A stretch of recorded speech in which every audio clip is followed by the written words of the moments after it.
Right. மூலக்கூறு அடிப்படையிலான பாரம்பரியம், மாலிகுலார் பேசிஸ் ஆஃப் இன்ஹெரிட்டன்ஸ். அப்ப இன்ஹெரிட்டன்ஸ்னுடைய மாலிகுலார் பேசிஸ் யாரு? இதான் கேள்வி. இந்த டைட்டில் என்ன சொல்றாங்க அப்படின்னா மாலிகுலார் பேசிஸ் ஆஃப் இன்ஹெரிட்டன்ஸ். இன்ஹெரிட்டன்ஸ்னா என்ன சொன்னோம், ஏற்கனவே படிச்சிருக்கிறோம். ஒரு ஜெனரேஷன் இருந்து இன்னொரு ஜெனரேஷனுக்கு கடத்தப்படுவதுதான் இன்ஹெரிட்டன்ஸ். சரியா? அதனுடைய மூலக்கூறு அடிப்படை எது? டிஎன்ஏ. என்னது? டிஎன்ஏ தான் ஜெனடிக் மெட்டீரியலா ஆக்ட் ஆகுது. அப்ப அத பத்தினதுதான் இந்த லெசன்.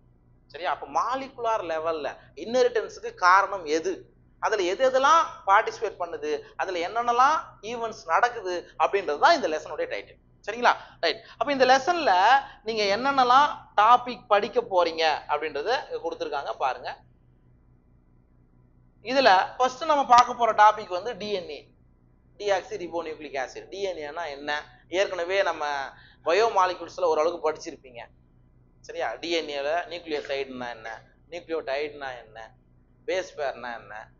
சரிங்களா? அதுக்கப்புறம் இதுல டிஎன்ஏ உடைய ஸ்ட்ரக்சர் எப்படி இருக்கு, ஓகே, அதை நம்ம படிப்போம்.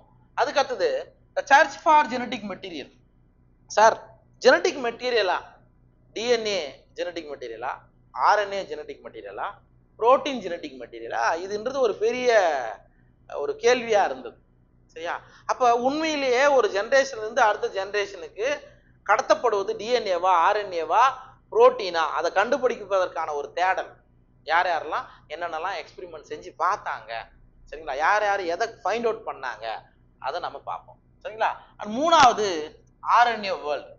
சரியா? ஆர்என்ஏவில் 3 டைப் இருக்குது, எம்ஆர்என்ஏ, டிஆர்என்ஏ, ஆர்ஆர்என்ஏ. அப்போ டிஎன்ஏல இருந்து ஆர்என்ஏ எவ்வாறு வேறுபடுகிறது, இந்த ஆர்என்ஏவை சுற்றி என்னென்ன ஈவெண்ட்லாம் நடக்குது அப்படின்றது ஆர்என்ஏ வேர்ல்டுல நீங்க படிப்பீங்க. ஓகேவா?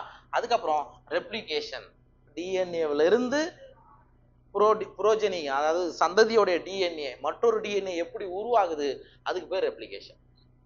சரியா? இதுக்கு என்ன என்சைம் வேணும்? டிஎன்ஏல இருந்து இன்னொரு டிஎன்ஏ வரணும், என்ன நொதி வேணும்? உனக்கு தெரிஞ்சதெல்லாம் கேள்வியா கேட்ப, பதில் சொன்னா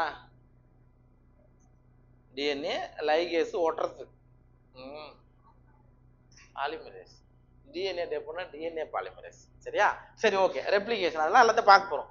நெக்ஸ்ட் டிரான்ஸ்கிரிப்ஷன். அப்ப ரெப்ளிகேஷனுக்கு டிரான்ஸ்கிரிப்ஷன் என்ன வித்தியாசம்? டிஎன்ஏல இருந்து எம்ஆர்என்ஏ ஃபார்ம் ஆகும், டிஎன்ஏல இருந்து எம்ஆர்என்ஏ ஃபார்ம் ஆனா அதுக்கு பேர் என்ன? டிரான்ஸ்கிரிப்ஷன். சரி, அப்ப இதுக்கு என்ன நொதி வேணும்? சொல்லுப்பா. டிஎன்ஏல இருந்து எம்ஆர்என்ஏ ஃபார்ம் ஆகணும்னு சொல்லிட்டேன், இதுக்கு என்ன என்சைம்? டிரான்ஸ்கிரிப்டேஸா?